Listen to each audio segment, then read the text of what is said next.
how do you do to manage the ego?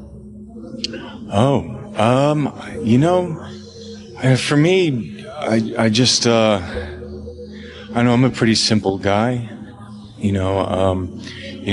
Ever since I was a young kid, I wanted to act. I started professional acting when I was 15. I've been really lucky to have the chance to have a career.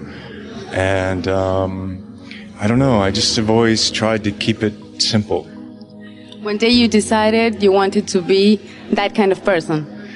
I think it's just in my nature. I had good parents. Yeah. So I'm really grateful to be able to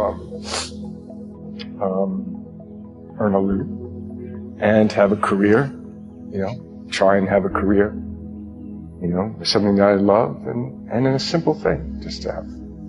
When you start out, you just, especially whenever you start out in something, you have hopes and you have dreams. For me, it was just getting the chance to act and I knew I wanted to make movies, and I knew I wanted to go to Hollywood to be in films. I think because I grew up in Canada and Toronto, those were the movies I saw. And I wanted to be telling those stories and to be making those movies, and so. I tried to make my way there, and I got in my car when I was 20 years old, and I drove to Los Angeles, and, I had been working, I got an agent, but I didn't know, you can never know what your life is going to be. And so, I don't know, again, I just kind of feel grateful to be here. What do you think happens when we die, Keanu Reeves? I know that the ones who love us will miss us. Yeah, sure. Yeah, it's a weird thing. It's like nervous, but so excited. And, over the years, with experience, you feel like you do your work and you come prepared. But there's always the excitement of, if we're doing a scene together and we've rehearsed, but now it's the first time that we go, and the director says action, it's exciting. You don't know what's going to happen, which is pleasurable. I like that. Yeah, so, I'm not a fighter, I'm a lover. I don't know, no, because if you're a lover, you got to be a fighter. How so? Because if you don't fight for your love, what kind of love do you have? If you don't, it's not very enjoyable, but then something can come out of that you didn't expect, especially, if you're playing lovers, that's a, disaster, but you're a professional, so, you still perform the role, and I've never had that situation, I've been really lucky to really connect with the performers that I've had the chance to work with, and moved out of my home when I was 18. So the beginning had, I could take care of myself as a teenager. When I moved to the States, I had some family, and I had a lot of rejection. Who did you want to be?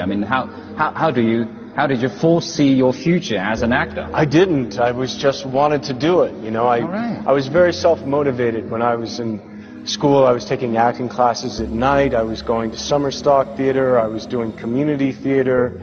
I was just... You were simply enjoying it. I was enjoying it, but I was a kind of, I don't want to use the word calling, but... It's like destiny? I don't know if it was destiny. It was just what I wanted to do. Did it bring you any say changes in your life, and how was it? How different was it in your life? It was kind of surreal. I remember one time I was in Los Angeles on my motorcycle at a stoplight, and this bus came up, and it was like, it was like a big poster for speed, and I was like, who's that guy? What's going on here? But at the same time, it was very exciting. It was cool. And yeah, it changed. It was one of the films that changed my life. Being the publicity, the public side of it, I've gotten more comfortable with as time has gone by. You know, it was something that was always, I remember, you know, even after River's Edge, you know, going to get an ice cream, and like the guy was like, and I got my money out and he was like, it's on me. And I was like, what? And he's like, River's Edge. And I was like, cool, okay man, thanks. You know, simple lovely things like that from a film touching someone. Those interactions are great. I mean, I think all of our past experiences help inform the present. You know, it's, you know, acting is my passion. Oh, acting is my life.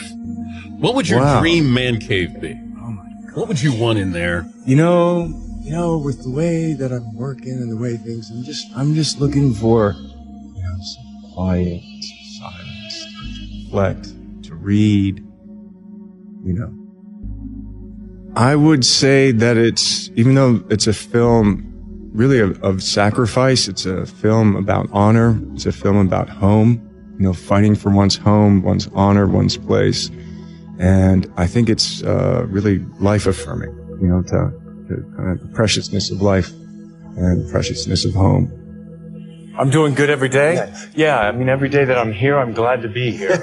It's always nice when the eyes open and you're in the world. One of the things that I really enjoyed about directing Men of Tai Chi was the responsibility. I don't know, I find in my career, I've had a lot of people disagree with me, but I'm okay with that. And I think, you know, I think that's part of the collaboration. You know, it's like, I have to understand what you're thinking and feeling.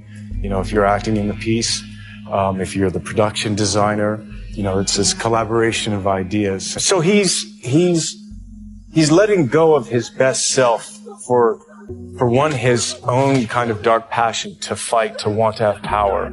But he's using it as like, you know, but I have to take care of the temple. I have to take care of my parents. I have to take care of my master. And so, you know, it's called, you know, Men of Tai Chi. And there's these things that we oftentimes we have responsibilities. And so we'll make sacrifices, you know, or we'll be attracted to something and we'll make sacrifices to get something. And the film is kind of promoting the idea that we have to be thoughtful about that.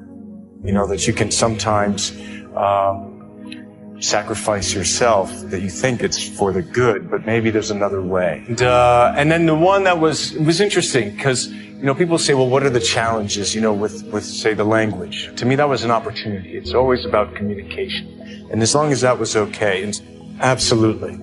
Absolutely. And part of that, though, for me, in watching that back, is that I was speaking about the nostalgia of photochemical film as being something that could really capture. So I had a faith and a belief as an audience that if it was made on film, it was real. But when I think of something that's on digital, all of a sudden, immediately, I don't trust it as being real. Because I know that it can be manipulated instantly. Yeah, NFB. It was one of the first jobs I had, and when we were shooting that project, I remember we were shooting for like 22 hours, you know, and it was like, I loved it. I loved that we had to get into the can and that we had to shoot, and that was movie making, you know. It was really kind of where I started, and I think that's carried through in terms of my work ethic. Sometimes people who haven't gone through that, they're like, you know, we've been here for 15 hours, and I'm like, 15 hours. What else are we doing? No, that message is very important. If the earth dies, you die. If you die, the earth survives.